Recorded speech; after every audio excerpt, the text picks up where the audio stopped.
오늘은 그를 죽이고자 함이더라. 그를 죽이고자 함이더라. 이 제목으로 하나님 말씀 전하겠습니다.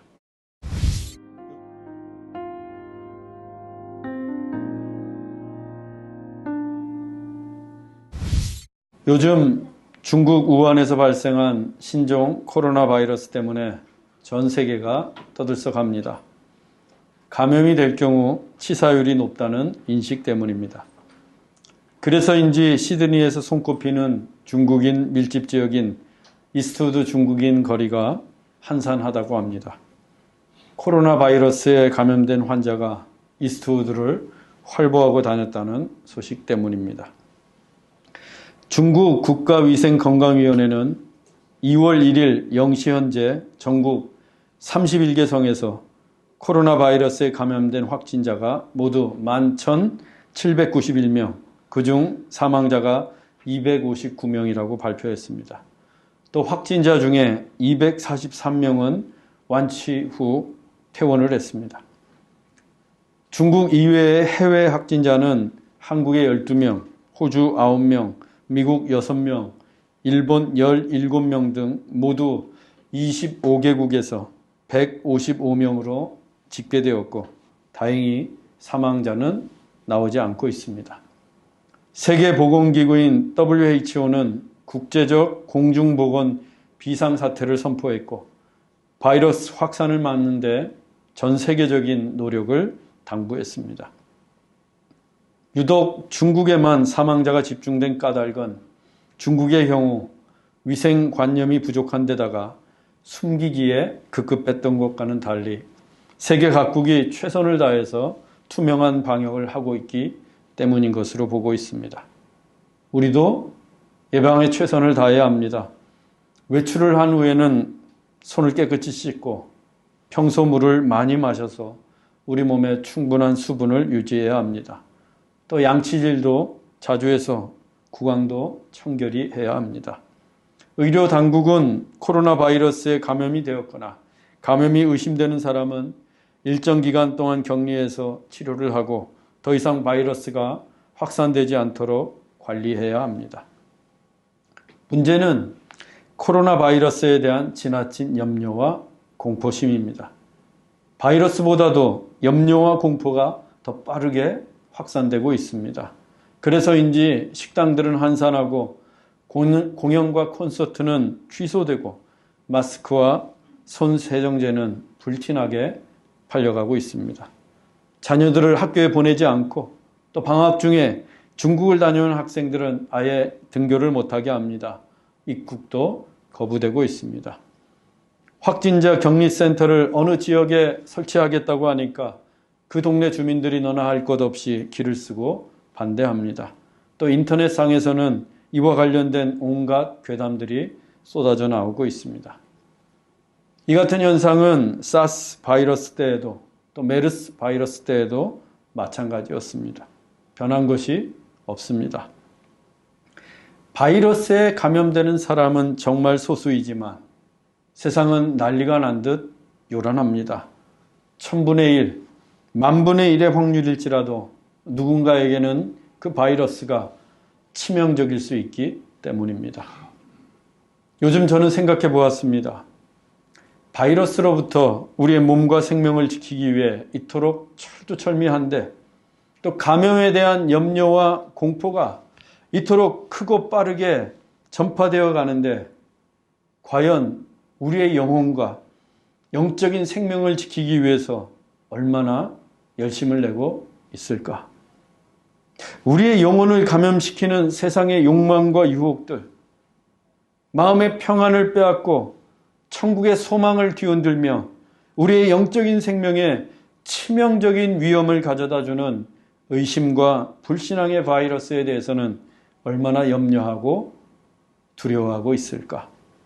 상점마다 세정제가 동일할 만큼 손을 깨끗이 닦는다고 하는데 우리의 영혼은 그만큼 청결하게 닦고 있을까? 마음이 청결한 자가 하나님을 본다고 했는데 우리 마음의 거울은 얼마나 열심히 닦고 있을까? 정말 많은 생각을 했습니다. 우리는 코로나 바이러스는 물론이고 건강을 지키고 생명을 지키기 위해 철저하게 예방해야 합니다. 마찬가지로 우리의 영혼과 영적인 생명을 지키기 위해서도 철저해야 합니다. 몸이 아무리 건강해도, 아무리 열심히 손을 닦고 바이러스를 막아내도 내 영혼이 감염이 되고 영혼이 병들게 되면 정말 치명적이기 때문입니다. 영생, 구원, 천국 장담할 수 없습니다. 그러면 우리의 영혼, 우리의 영적인 생명을 지키기 위한 예방책은 무엇일까요? 예배입니다. 예배예요. 예배가 영혼을 해하는 악성 바이러스를 막는데 최상의 예방책입니다. 예배는 습관적으로 행하는 종교 활동이나 행사가 결코 아닙니다. 예배는 구경꾼이 되어서 관람하는 시간도 아니에요. 성가대의 찬양이나 목사의 설교를 감상하고 평가하는 것도 아닙니다. 예배는 성령의 임재를 누리고 살아계신 하나님을 만나고 하나님의 음성을 듣고 주의 영광을 보는 것입니다. 성령의 임재를 누리고 살아계신 하나님을 만나고 하나님의 음성을 듣고 주의 영광을 보는 예배. 이것이 살아있는 예배요, 생명력 있는 예배입니다. 우리도 마땅히 성령의 임재를 누리고 살아계신 하나님을 만나고 하나님의 음성을 들으며 주님의 영광을 보는 예배를 드려야 합니다. 우리가 이처럼 살아있는 예배, 생명력 있는 예배를 드리게 되면 우리의 영혼은 건강해지고 우리의 심령에 침투해오는 악한 바이러스도 능히 이겨낼 수 있습니다. 오늘의 본문도 예배가 얼마나 중요한지를 우리에게 가르쳐 줍니다. 벨릭스 총독은 자기 아내 드루실라와 함께 바울이 전한 의와 절제와 장차 오는 심판의 말씀을 듣고는 두려워졌습니다. 전국을 찔른 말씀이었기 때문입니다. 만일 벨릭스가 그 말씀을 듣고 하나님께로 돌이켰더라면 세상의 탐욕의 바이러스로 감염된 그의 영혼은 치유될 수 있었습니다. 하지만 그는 두려워만 하고 돌이키지 않았습니다. 오히려 바울에게 뇌물을 받을까 하여 자주 바울을 불렀습니다. 하지만 바울에게 돈 나올 기미가 보이지 않자 유대인들의 마음을 얻으려고 바울을 2년 동안 구류에 처했습니다. 바울에게 돈을 받지 못할 바에야 유대인들로부터 좋은 평판이라도 받고 본국으로 돌아갈 심산이었던 것입니다. 그리고 오늘의 본문이 이렇게 이어집니다. 본문 1절입니다. 베스도가 부임한 지 3일 후에 가이사라에서 예루살렘으로 올라가니, 베스도가 벨릭스의 후임으로 유대 총독이 되었습니다. 그는 부임한 지 3일 후에 가이사라에서 예루살렘으로 올라갔습니다. 베스도는 로마에서 온 사람입니다. 이 로마에서 가이사라까지는 약 3,500km로 여러 번 배를 갈아타야 하며 수개월이 소요되는 긴 여행을 해야만 합니다. 베스도가 그 긴 여행 끝에 가이사라에 도착을 했는데 여독이 채 풀리기도 전에 예루살렘으로 올라갔습니다. 가이사라에서 예루살렘까지도 거리가 105km로 가깝지 않습니다. 이를 통해 알 수 있는 것은 베스도가 자기 직무에 성실한 총독이었다는 것입니다. 그가 서둘러서 예루살렘을 올라간 이유도 유대의 유력자들을 만나서 총독으로서의 일을 원만하게 수행하기 위함이었습니다. 본문 2절입니다. 대제사장들과 유대인 중 높은 사람들이 바울을 고소할세.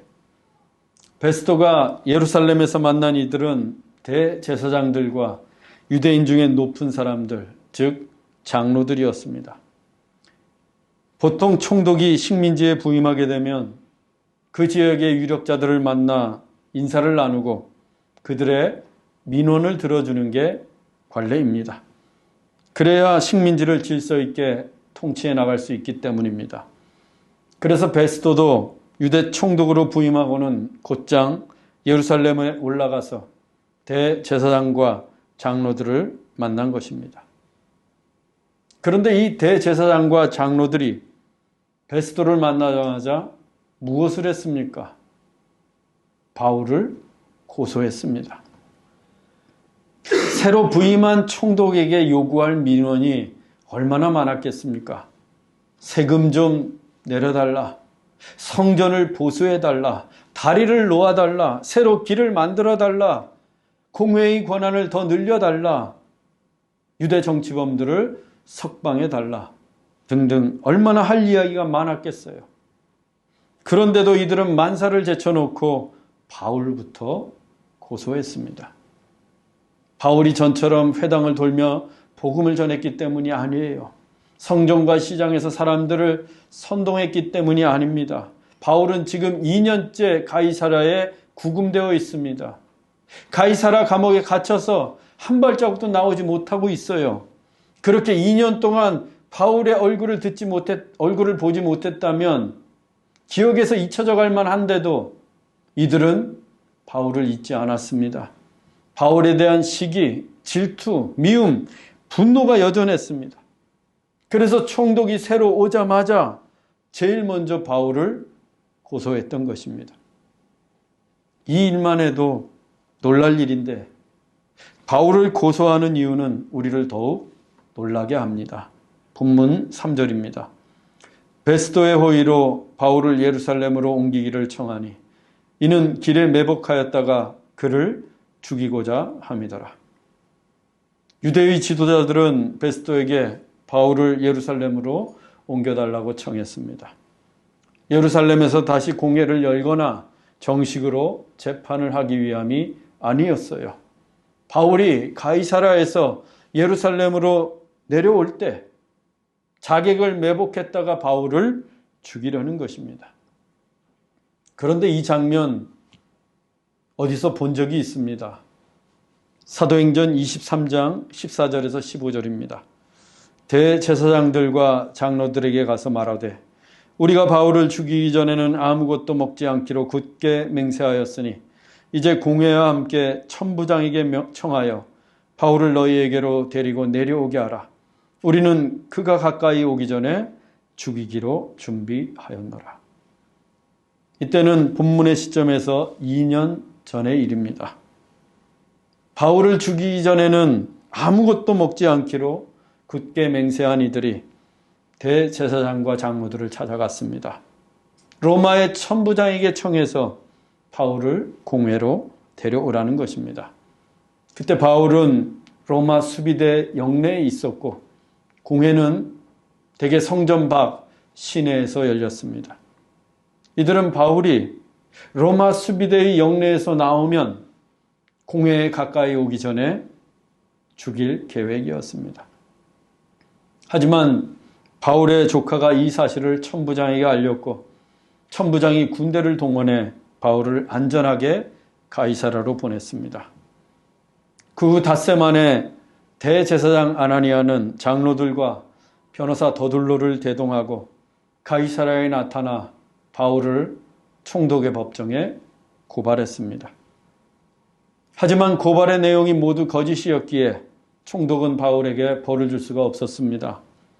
아나니아와 장로들은 아무런 성과도 없이 예루살렘으로 되돌아갔습니다. 그리고 2년이 지났습니다. 2년이 지났어요. 2년은 짧은 세월이 아닙니다.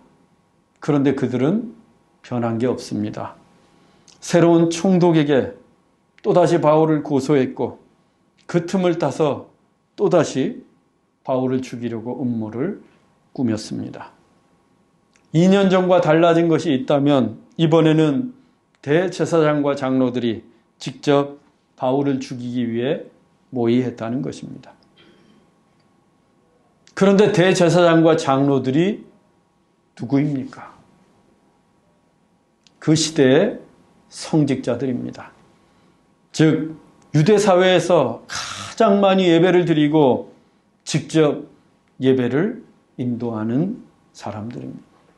오늘날로 치면 목사요, 장로들입니다. 특히 대제사장은 그들 중에 으뜸으로 성전의 모든 예배를 주관하고 감독하며 대속죄 일에는 이스라엘 백성들의 죄를 가지고 지성소에 들어가 하나님 앞에 속죄의 예배를 드리는 자입니다. 예배가 성령의 임재를 누리고 살아계신 하나님을 만나고 하나님의 음성을 듣고 하나님의 영광을 보는 것이라고 했습니다. 만일 그들의 예배가 성령의 임재를 누리고 살아계신 하나님을 만나고 하나님의 음성을 듣고 하나님의 영광을 보는 예배였다면 2년 전에 비해 그들은 분명 달라져야 합니다. 그들이 살아있는 예배를 드렸다면 그들의 삶은 새로워져야 합니다.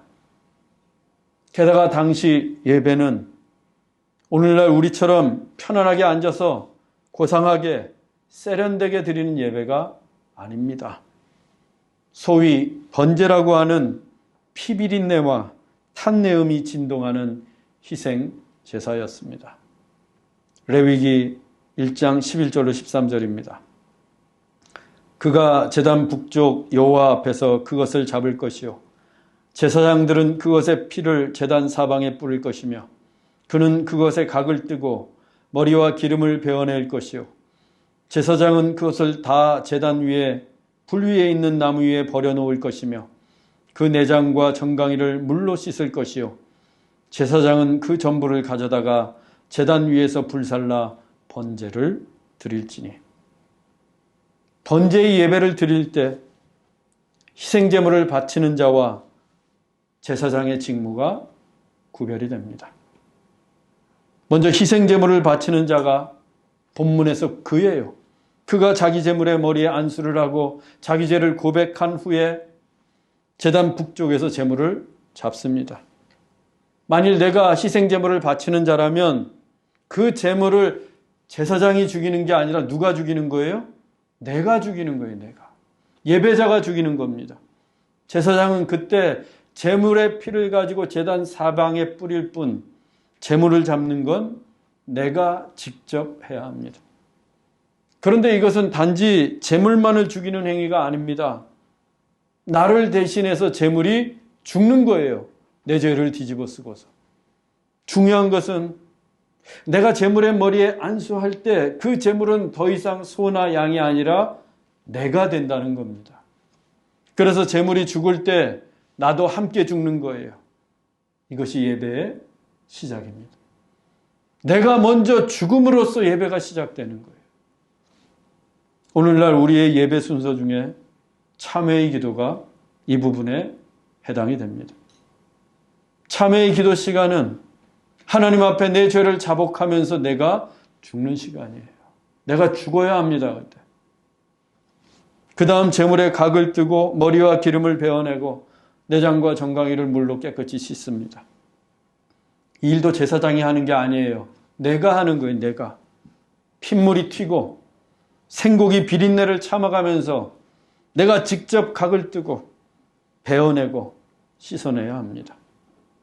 그러면 제사장은 그 전부를 가져다가 제단 위에 올려놓고 불살라 번제를 드립니다. 이때에도 단지 제물의 살만 각이 뜨여지고 제물의 머리와 기름만 베어지고 제물의 내장과 정강이만 씻겨지는 게 아니에요. 제물은 곧 나 자신이라고 했습니다. 즉 하나님 앞에서 내 살의 각을 내가 뜨고 내 머리와 기름을 내가 베고 내 내장과 정강이를 내가 씻어내는 거예요. 내가 각을 뜨고 기름을 베어내고 내장을 씻어내는 것은 하나님께 완전한 굴복과 헌신 그리고 성결을 결단하는 것을 의미합니다. 완전한 굴복과 헌신 그리고 성결의 결단. 그때 예배자의 심정이 어떠하겠습니까? 얼마나 두렵고 떨리겠어요. 하나님 앞에서 얼마나 죄송하고 부끄럽겠습니까? 그럼에도 불구하고 허물 많은 죄인을 용서하시는 그 하나님의 은혜에 얼마나 감격하겠어요. 대제사장과 장로들도 번제를 드릴 때면 예외 없이 이 순서를 따라야만 합니다. 그리고 그것을 전부 다 번제단 위에 올려놓고 남김없이 불태웁니다. 하나도 남김없이 나의 모든 것이 불에 다 사라집니다. 그때 내 죄가 사해지고 하나님의 생명과 하나님의 은혜로 충만해지는 살아있는 예배, 생명력 있는 예배가 됩니다. 이처럼 나 자신을 전부 드리는 게 예배예요. 먼저는 내가 죽고 그 다음은 나의 전부를 하나님께 드리는 것, 이것이 살아있는 예배입니다. 그래서 바울은 예배를 이렇게 정의했습니다. 로마서 12장 1절입니다. 그러므로 형제들아, 내가 하나님의 모든 자비하심으로 너희를 권하노니 너희 몸을 하나님이 기뻐하시는 거룩한 산 제물로 드리라. 이는 너희가 드릴 영적 예배니라. 우리가 드리는 예배는 반드시 영적인 예배이어야 합니다. 왜? 하나님이 영이시기 때문입니다. 그런데 영적인 예배라고 해서 내 머리로만, 내 생각과 마음으로만 드리는 게 아니에요. 또 몸 따로 마음 따로가 아닙니다. 바쁘다고 해서 몸은 예배당 밖에 있으면서 내가 편한 시간에 인터넷으로, TV로 시청하는 예배가 참된 예배가 아닌 이유가 바로 여기에 있습니다. 정해진 시간에 우리의 몸은 반드시 예배당 안에 있어야 합니다. 내 마음은 물론이고 우리의 몸을, 우리의 전부를 불살라 거룩한 산제물로 드리는 게 하나님이 기뻐하시는 예배이기 때문입니다. 번제는 이 같은 예배의 정신과 의미를 다 포함하고 있습니다. 당시의 번제는 아침에 한 번, 저녁에 한 번 드려졌습니다. 날마다 하루도 빠짐없이. 대제사장과 장로들이 그 예배를 주관했고 또 직접 예배자가 되어서 번제물을 바쳐왔습니다. 그런데도 그들의 삶은 아무 변화가 없었어요. 2년 동안 그렇게 예배를 드려왔는데 그들의 삶은 전혀 새로워지지 않았습니다. 여전히 바울을 미워하고 여전히 바울을 거짓 모함하고 여전히 무서운 음모를 꾸며 바울을 죽이려고 합니다. 참된 예배자라면 이럴 수 있겠습니까? 내가 죽는 것이 예배이고 나의 전부를 불사르는 것이 예배라면 그 예배를 수도 없이 집례하고 또 날마다 번제를 드리는 자들이 어떻게 이렇게 흉악한 일을 꾸밀 수 있겠습니까? 그들의 예배가 실패했기 때문입니다.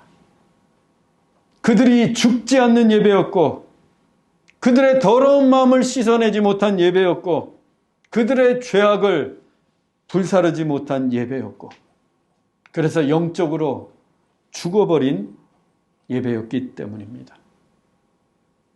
그래서 그 예배로부터 그들의 삶을 변화시킬 능력을 받지 못하는 거예요.